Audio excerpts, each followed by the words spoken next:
We open the meeting on item 15, which is the review of representation arrangements for the 2025 elections initial proposal. There have been please don't explain it to us. That didn't help. We're intending to do a presentation. I'm happy to speak to this. Councillor Ferry has led this as well, and as a result of this, there's been a couple of slight modifications to the proposed to the recommendation, and they sound sensible enough to me. So, Councillor Ferry, would just like to run through those two. The couple at the bottom is a G from Councillor Ferry, and there's an H from Councillor Darby. They both look quite sound to me, which is probably going to be the kiss of death for them, but and I believe there's also some discussion about the Golan Heights. So, do you want me to just explain what's happened? So there was a foreshadowed amendment that Councillor Fletcher had also seconded, which was effectively G. It does fit more naturally under item 15, so we've just agreed to put it there instead. And that's the one that I spoke to when I spoke in debate in regard to still asking some questions in that consultation process that we're doing anyway, with a view to a potential reorganisation process further down the line for 2028. So that's the point of G, and H is Mr Darby's, so I'll leave that now. Proposed and seconded. Just tell us what you got there. I think rather than fill the space up with a lot more words, I think, as I said before, and as I've run past you, Mayor, and I think it has your support, so I'm happy to just proceed. Okay. I hope I haven't killed it off. Questions, please, not long rambling speeches of the two people at the front there.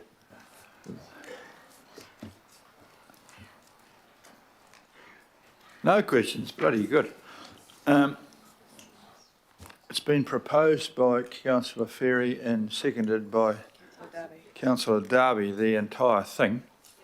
So you can leave because no one's got any questions for you, so run while you can. We're going into debate now. If anyone's got any debate. I think, might have been questions. I've put up an amendment to one of those, Mr Mayor. Another amendment? Yeah. I haven't heard of that one. Where's that one? It occurs at recommendation B,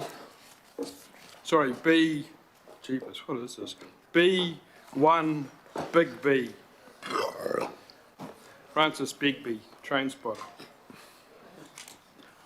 B1 Big B. The Bayview and Unsworth Heights will be transferred from Albany into North Shore Ward. So they've removed B1 Heights and Yeah. So Bayview area, which will be transferred from the Albany Ward into the North Shore Ward, taking out Unsworth Heights. No. Unsworth Heights, the Golan Heights of North Shore. Yep. And Have you got a seconder for that? yes. yeah. The Albanians don't want the Unsworth Heights coming aboard or losing them. You don't want to lose them or gain them? I'm not sure. I don't want to lose them. Councillor Simpson has a question. Councillor Simpson has a question about this. Where is Not about Unsworth this, Heights? No, not about Unsworth, but about The flag's in the way. Just ask Warwick if he has any comments. What was that? Just ask Warwick if he has any. I've got a question for staff on the item, not about Unsworth. All right. There's a question. I thought you just want. So I can ask my question. Well, now? just hold for a second. We're just going to have. We're talking about Unsworth Heights, which is apparently not going to go to North Shore. I know nothing about. I don't even know where Unsworth Heights is, to be honest. So Thank you. That's my question. Yeah, just to give a bit of context, this paper today is to put to you what we propose to bring to you in June for your formal adoption of the council's initial proposal. So that what has to happen today is to let us know if there's anything in here that you don't agree with, so that we might be able to talk further with you offline and develop it up for June. So thank you to Councillor Watson for raising an issue there. The explanation for why Bayview and Unsworth Heights areas is we're proposing should be transferred from Albany into North Shore Ward is because the North Shore Wood has a variance, what we call a variance of minus 13.82%, whereas the legal minimum is 10%. Now, the legislation says that the council can decide to not comply with the 10% rule if complying would split communities of interest or join communities that don't have anything in common. So in preparation for the paper that we bring in June, I can have some more discussions with Councillors Walker and Watson as to what they consider to be the rationale for saying that we need to make a decision to not comply.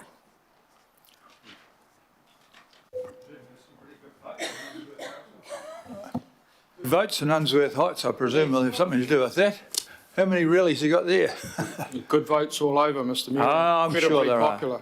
Yes. So we need to, the report's pretty full, but it does say that we need to confine the things that we take into account into two key things. The first thing is the effective representation of communities of interest, and the second thing is what's called the fair representation requirement, which is this 10% thing around the variance. So to be clear, Warwick, there's no problem with the amendment. You'll work through it over the next month and it'll be considered in the final advice to Council in June. No, I'm just signalling there has to be that rationale. Yes. That convince all of Councillor Watson's colleagues here that by not going with this proposal, that it's necessary to not go with it in order to avoid damaging communities of interest.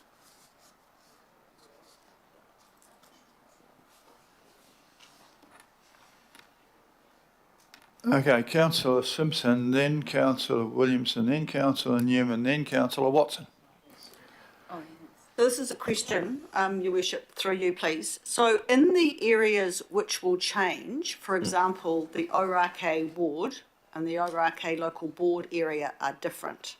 So potentially there are 3 suburbs that will change. My question to you is, are we going to concentrate on consultation in the areas that have change?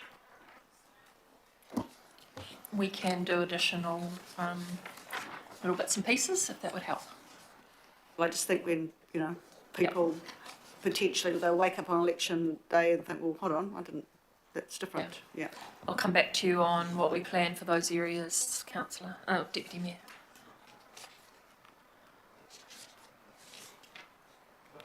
Bit of a question here, because if we take Unsworth Heights out of that, does that muck up your 10% thing or not? It does, yes it does, but there may well be a reason, and if we can come back in June with that taken out and a valid reason for taking it out, then that's okay. So you can actually live with Unsworth Heights not being shifted, is that what you're saying? Yes, it might be better to perhaps couch it in terms of that we further investigate the proposal to transfer Bayview and Unsworth Heights from Albany Ward into North Shore Ward, and I can have offline discussions with the councillors about what they see to be the issues there. I'm at a bit of an impasse here. Either I'll have to, well, if you can negotiate your way out of that, we'll just leave Unsworth Heights out at the moment. Yes. Okay, otherwise we're going to have to vote on it, and we'll be voting whether Unsworth Heights goes in or out, an area which most of us don't know even where it is. seems a bit an odd way to do. Through the chair, you can do that next month. Beg your pardon? You can do that, make that decision about in or out next month. What- We're I- happy to investigate it and come back to you.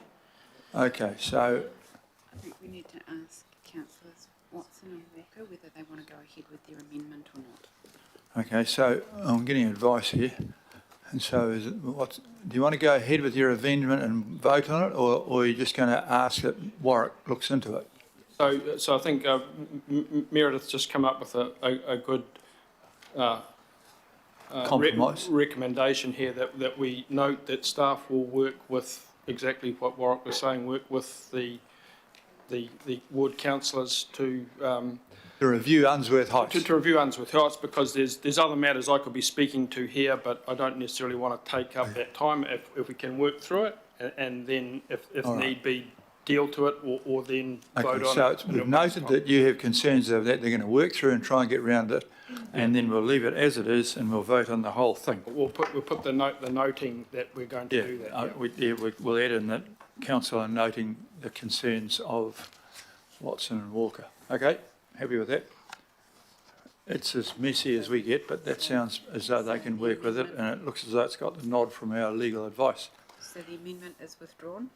The amendment is So, withdrawn. and replace- Amendment just has and council will. And Staff will work noting that staff will work with the Albany ward councillors to Review Unsworth. to review the position of Unsworth Heights. Okay, right. So it's not withdrawn. Thank you. Can I ask a question, Your Worship? The amendment's not withdrawn. I specifically don't want that amendment withdrawn, because the problem is that if that amendment is withdrawn, then, as I understand it, scroll up, B, if the officers could just scroll up on the screen so that we could see B. Oh, for fuck's sake. Could I?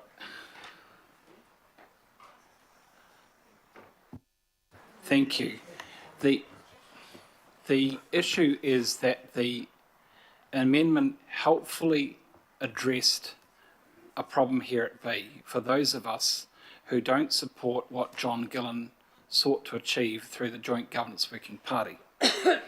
Because I don't support changing the census area unit, the mesh blocks, to take Bayview and Unsworth Heights from the North Shore ward to the Albany ward.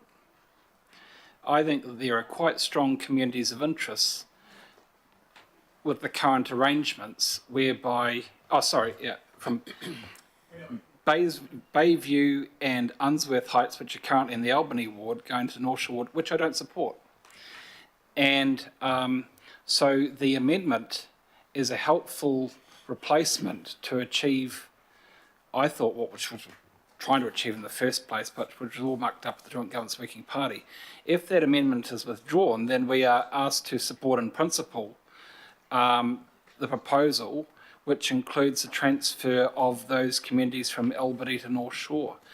And I would like to stop. I don't want to express my in principle support, so I would actually like the amendment to be voted on and to be agreed, so that can be by way of replacement, and therefore I can support B. But if it's withdrawn, then I can't support B in the officer's report, because I don't want to see Bayview and Unsworth Heights go to the North Shore ward. There is a way for this to be addressed. It is to simply ask the Local Government Commission to accept that the North Shore ward will be slightly lower than the plus or minus 10%, but there is a good reason for that. It's communities of interest, which the Local Government Commission may well support. But I just don't understand why it is that we would withdraw this, because the amendment actually helpfully resolved a matter which a number of us want to achieve anyway.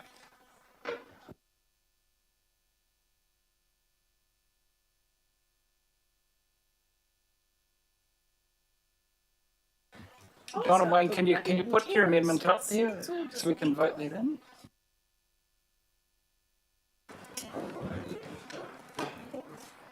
Okay, if you want to put it up, we'll come back to it. I mean, I haven't had the chance to explain to the members that it's, so we're fine with Bayview, that's fine.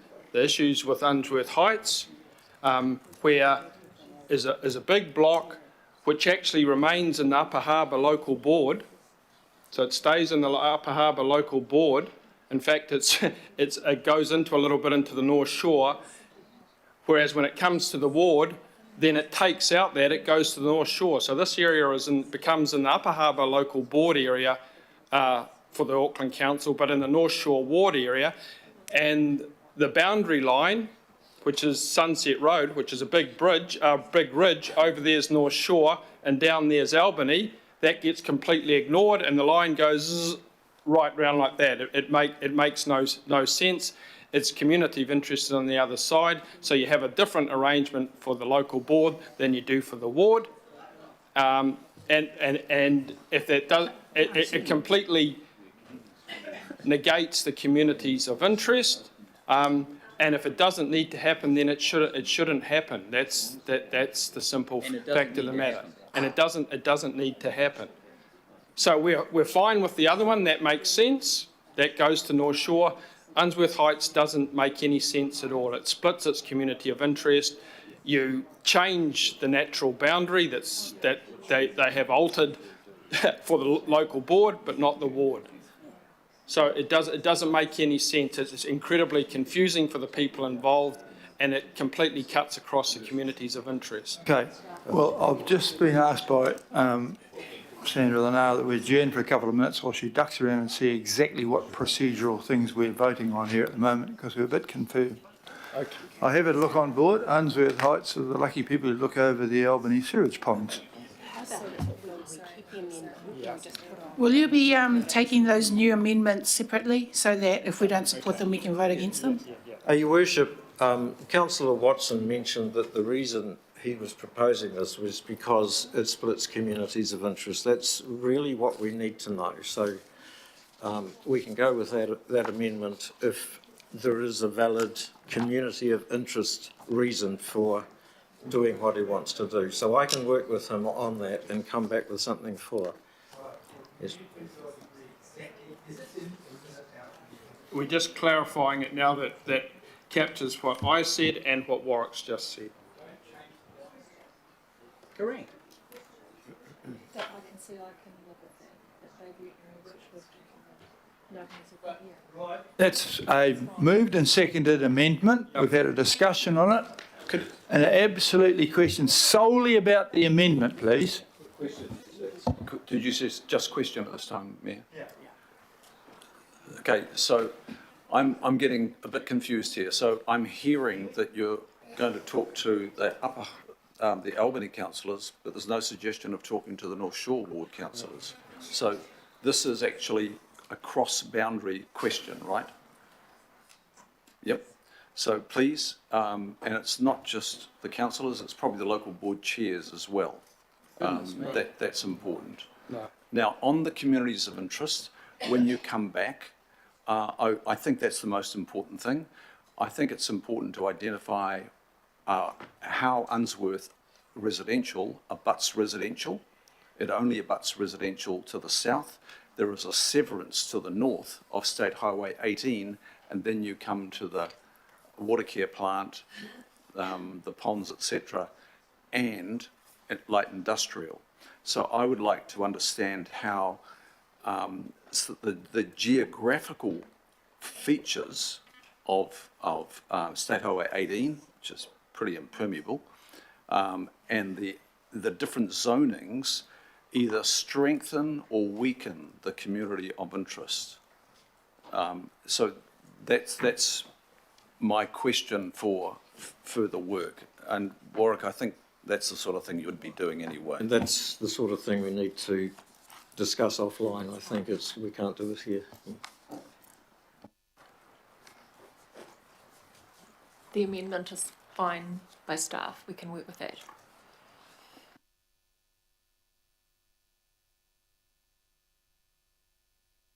But I think it is important, while the Albany councillors might have an interest in the staff talking to them, this is a North Shore, it is an Upper Harbour local board, and it is a Kaipatiki local board issue.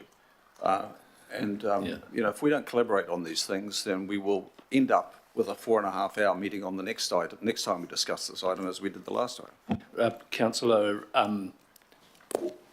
I think the amendment's fine. We will make sure that the related parties are spoken to and that the analysis about communities of interest and other geographical and other features form part of the advice when we come back in June. I had a question. Yes. So I guess the question for me is, did this come just from John Gillen, or was this from the working group, the evident, you know, that, because to Councillor Watson's questions around ward versus local board, in the local board feedback, they talk about moving into the local board, not about the ward. And so if that is actually not even possible, why are we just discussing it? Is that what it would align with? So the community of interest call is already made for the local board. It's staying as it is, Sunset Road. In fact, it's going a little bit into taking out a few anomalies along Sunset Road. So that call has already been made for the Upper Harbour local board at their request. Oh, so can I just clarify, you asked about the Joint Governance Working Party resolution? I don't have a view either way. I'm just wanting to know was, why this came, you know, yes, how it so this was raised by the North Local Board Cluster representative, who is also the chair of Kaipatiki, and it was a 6-6 vote. And then I passed it on my casting vote and explained that I treat my casting vote differently from my substantive vote. I actually agree with the points that Councillor Watson was making on the substantive, but with my casting vote as a chair, I always vote for the more open process, which was to bring it here. So fair to say it was not, you know, it was a split vote. But I'm just trying to ascertain what Councillor Watson has said. The only request came from the local board to move it into the local board. If that can't happen, then this is a moot point, really. Your Worship, I can perhaps clarify. There was a separate discussion about local board areas. This is not about this. This is about the ward. So as staff, we came to the Joint Governance Working Party. We pointed out that the variance was over the 10%. We put up, I think, about 3 different ways of addressing that and correcting it. And there was discussion at the Joint Governance Working Party as to which was the best option, and we settled on that.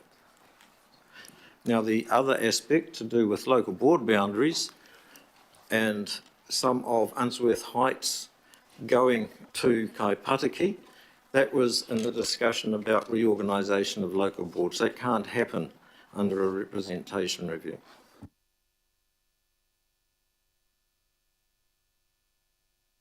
Deputy Mayor Simpson has a question specifically about the amendment. Thanks, Your Worship. Warwick, this one's to you. So I'm ambivalent on the amendment, if I was honest, but this, for me, is very similar to Ōrākei. So why would your advice be not to leave things as they are and wait for consultation to come back? Because it's exactly the same. Does that mean I've got to put up an amendment for my one as well? Or I just don't understand what makes this one different to mine. We're not consulting in the sense of what do people think and what would they suggest as answers. We're saying this is what the council is proposing. We need to go out with a proposal, and the proposal's in front of you. And Councillor Watson has taken issue with one of the bits of the proposal. That's my question. So the councillor wants to change the proposal before it goes out to consultation, and I you know, that's fine. I don't really have a view one way or the other. You know, I'll take the councillors for the area's perspective. But are you saying now that we all have a chance to change the proposal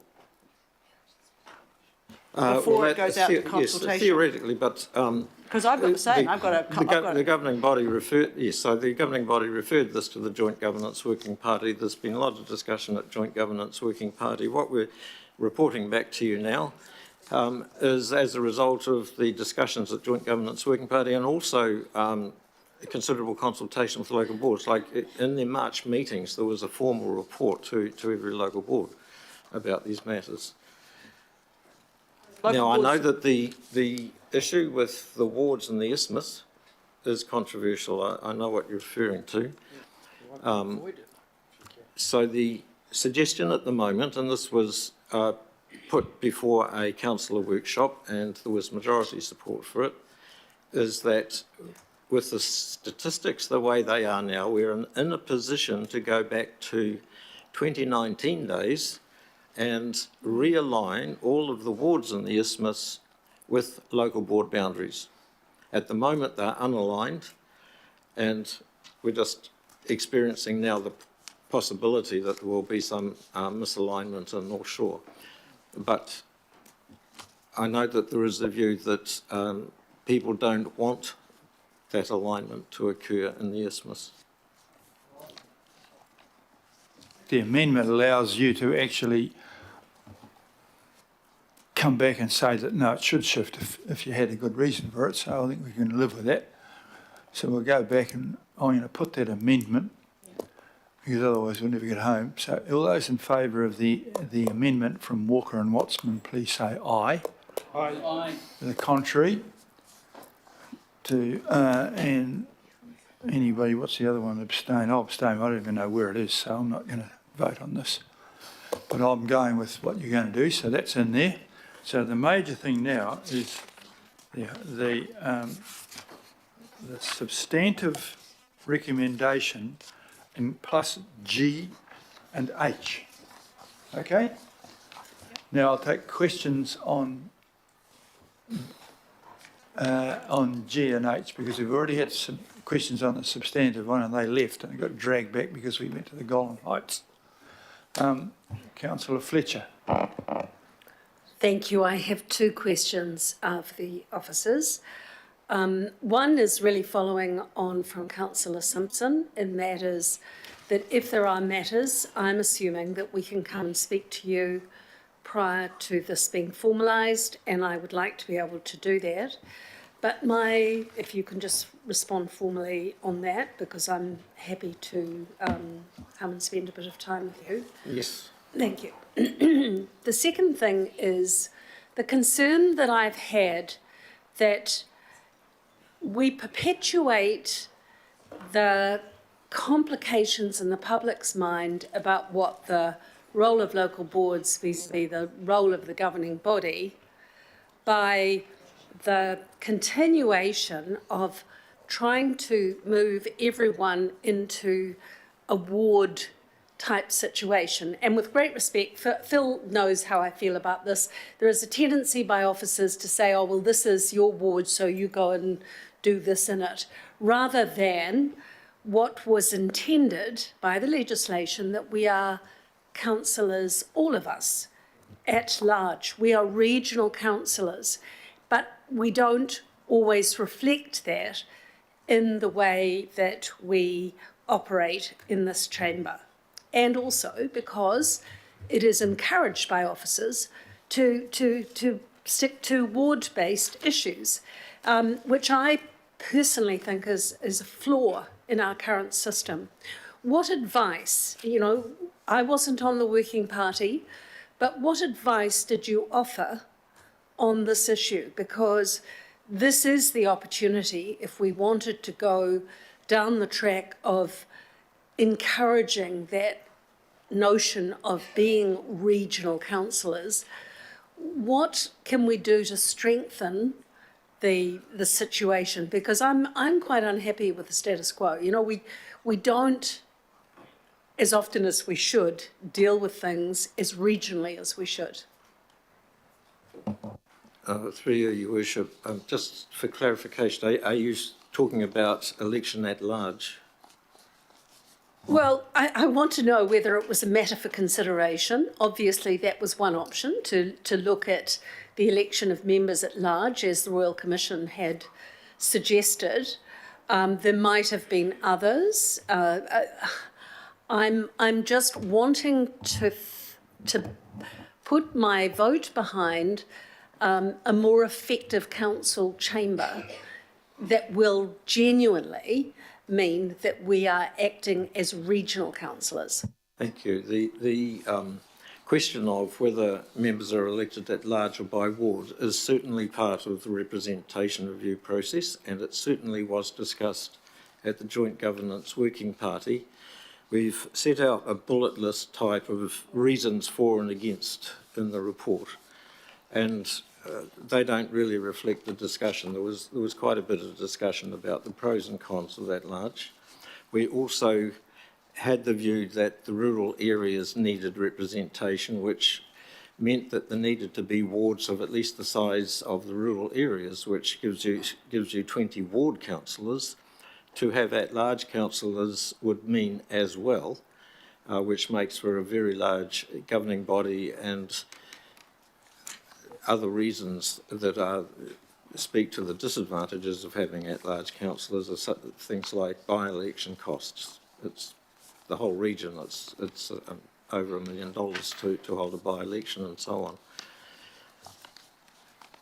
In terms of how ward-based councillors work together, work with their local boards, work regionally, that's more a matter of the mechanics of how you work together. That can be looked at, but it's not part of the representation review process. Well, I just highlight it again, Yes. because Phil Wilson is well aware of my concern on this. And I would have thought that this were an opportunity that we could try and strengthen that in some way. And it would appear that the only way that it is within the paper as I've read it would be that we had some councillors elected at large, but I don't want to delay. This isn't quite an important issue, and I don't want to delay what is a lengthy agenda. But I want to continue to express concern on this, and I also want to express a little bit of concern about the 2 ward councillors per ward, because in some ways it can work a little as within Parliament. You have some councillors elected on lists, and you have some from electorates, and again that creates a bit of confusion. And I don't always feel comfortable that we've given real consideration to that. And Julie and I were very effectively together, but the intention of the legislation in the initial stage was that the workload would be split between the 2, whereas in actual fact the public tend to write to us both, and you end up with this enormous constituency rather than seeing it as a split situation. So I wondered whether that had consideration and whether you had further reflections on it.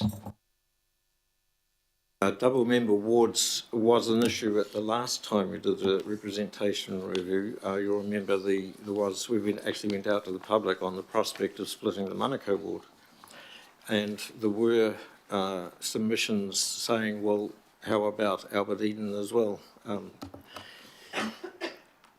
But there hasn't been that sort of discussion this time round. Maybe Councillor Ferry remembers discussion, I don't remember, but I don't think we talked in any depth about the difference between single member and double member wards.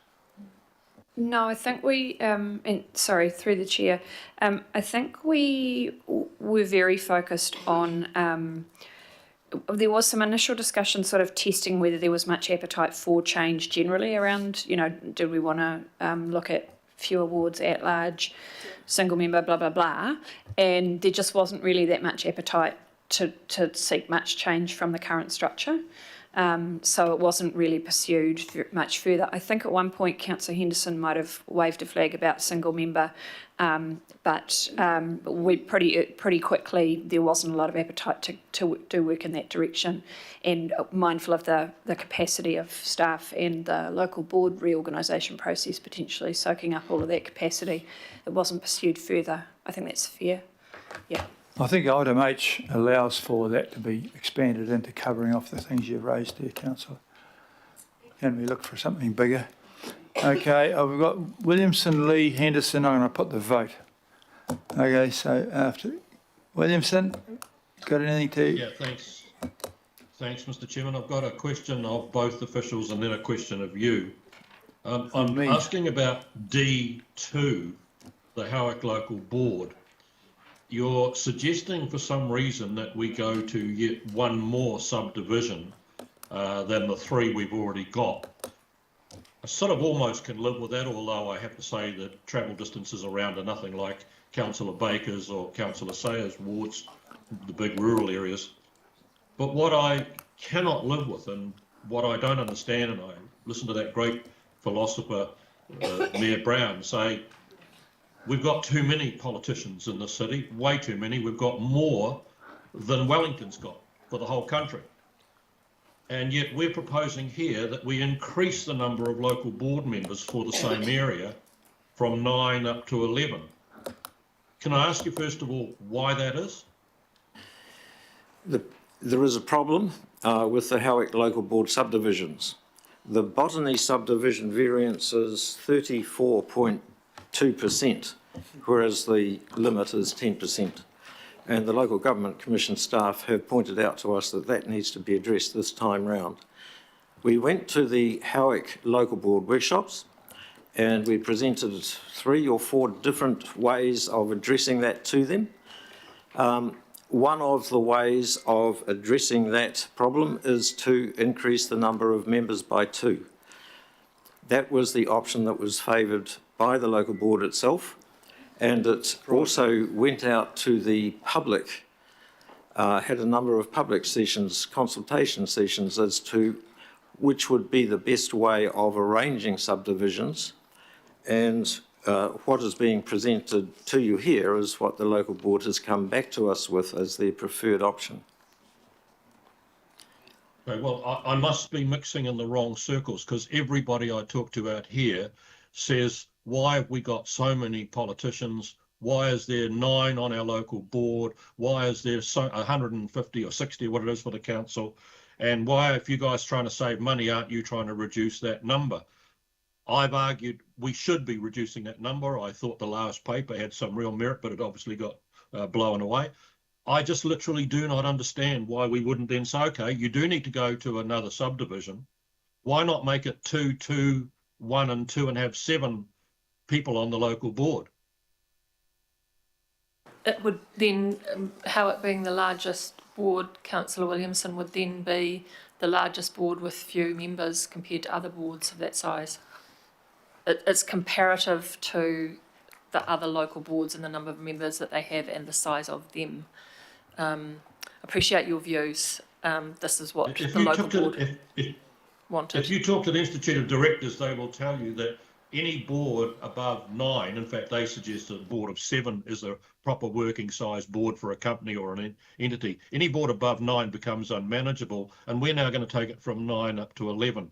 So I guess my final question has to be to the Mayor. Can we at least have a vote put so that I need to record my vote against D2? Well, good on you. I mean, I believe the answer is that they're trying to start a Howick soccer team. They have 11 apparently. That's the most rational excuse I've ever heard for it. But I would say, pity they don't do netball, which only has 5.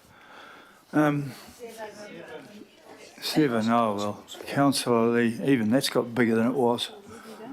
Councillor Lee, we're going to have more people in Waiheke, I think, not enough. Mr Mayor, what I want to say would probably be more suited to a committee rather than the governing body at this time and at this time of day. So I will support the recommendations and forego the right to speak. Thank you. Good on you. Thank you, Councillor Henderson. Thanks. Actually, party pooper, I do have a brief comment that we can come back to after the staff have stepped away. It's only 20 seconds, Mayor. I promise. Have it now while they're getting up. Okay. Look, I just wanted to toe-talk Councillor Fletcher publicly on that. Single-member wards are the right thing to do, in my view. Honestly, some of my colleagues are laughing or banging their heads because I brought this up in joint governance quite a few times. Yeah, look, Councillor Fletcher's nailed it. Ken and I get the same email all the time, and we've got to be relied upon to sort it between us. And it sort of sometimes leads to situations where I'll meet the resident in the morning and he'll meet them in the afternoon, and vice versa. And sometimes residents twig on it, and they sort of pick their person. There's this kind of stuff that happens, right? We shouldn't be doing that. We should be just going to one single member wards. The other thing is that I believe there are really different relationships when you're a councillor representing 80 or 90k versus 160k, which is what I represent. And in reality, we've got to go all the way out to Piha, 45-minute drive from coast to coast. It's a huge ward with really diverse needs and a massive population. It's not workable, and we need to look at it. So I know no one agrees with me, but I just wanted to throw it out there for the record. Thanks, Mayor. I agree with you. I'm absolutely sure. I agree with at the moment I'm prepared to agree with everybody. So we put this to a vote then. Okay, all those in favour of the full recommendation, including the various bits that have been added in, please say aye. Aye. Those who are opposing it, please say no. No. Right, that's good. I'd like mine recorded, thanks.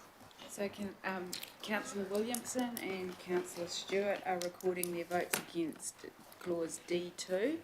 Councillor Fletcher, you're recording yours against? It's about the ward, 20 ward councillor. And I'm recording mine against G. Okay, very good indeed. I think that allows me to move to the next thing. Thank you. No, it was me against D2, yeah, right. Okay. Thank you very much to the staff.